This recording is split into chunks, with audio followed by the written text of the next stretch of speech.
मुख्यमंत्री देवेंद्र फडणवीस यांनी आदित्य आणि अमित ठाकरे यांच्यावरही टीका केली। दोन युवराजांनी काल परवा शो केला असं फडणवीस म्हणाले, तर त्यांची युती कन्फ्युजन आणि करप्शनची आहे अशी टीकाही त्यांनी केली।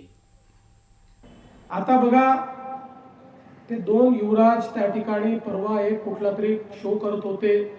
राहुल गांधी सारखी स्क्रीन लावली होती, राहुल गांधींसारखे हेरझाऱ्या करत होते, काहीतरी बोलत होते आणि मला कोणीतरी सांगितलं, म्हणत त्यांनी असं म्हटलं की या ठिकाणी मुंबईमध्ये चांगल्या प्रकारचे शौचालय देखील नाही।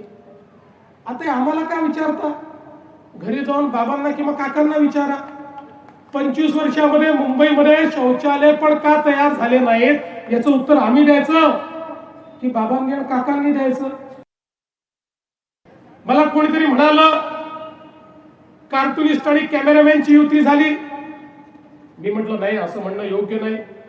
मग म्हणे कॉमेडियन आणि कॅमेरामॅनची युती झाली, म्हटलं हेही म्हणणं योग्य नाही। मी त्याला स्पष्ट सांगितलं, कोणाचं प्रोफेशन काही असू शकतं, त्याच्यावरनं तुम्ही त्यांची खिल्ली उडवणं हे योग्य नाही। ही युती कार्टुनिस्ट आणि कॅमेरामॅनची नाही आहे, ही युती कन्फ्युजन आणि करप्शनची युती आहे। एक कन्फ्युज्ड आहे आणि दुसरा करप्ट लोकांचा नेता आहे। कन्फ्युजन आणि करप्शनची नीती आहे आणि खऱ्या अर्थानं आपण एक लक्षात घ्या, या कन्फ्युजन आणि करप्शनच्या विरुद्ध आमची युती कॅपॅसिटी आणि करेजची युती आहे। या मुंबईला बदलण्याचा एक ध्यास घेऊन या ठिकाणी आता आम्ही युती केली आहे।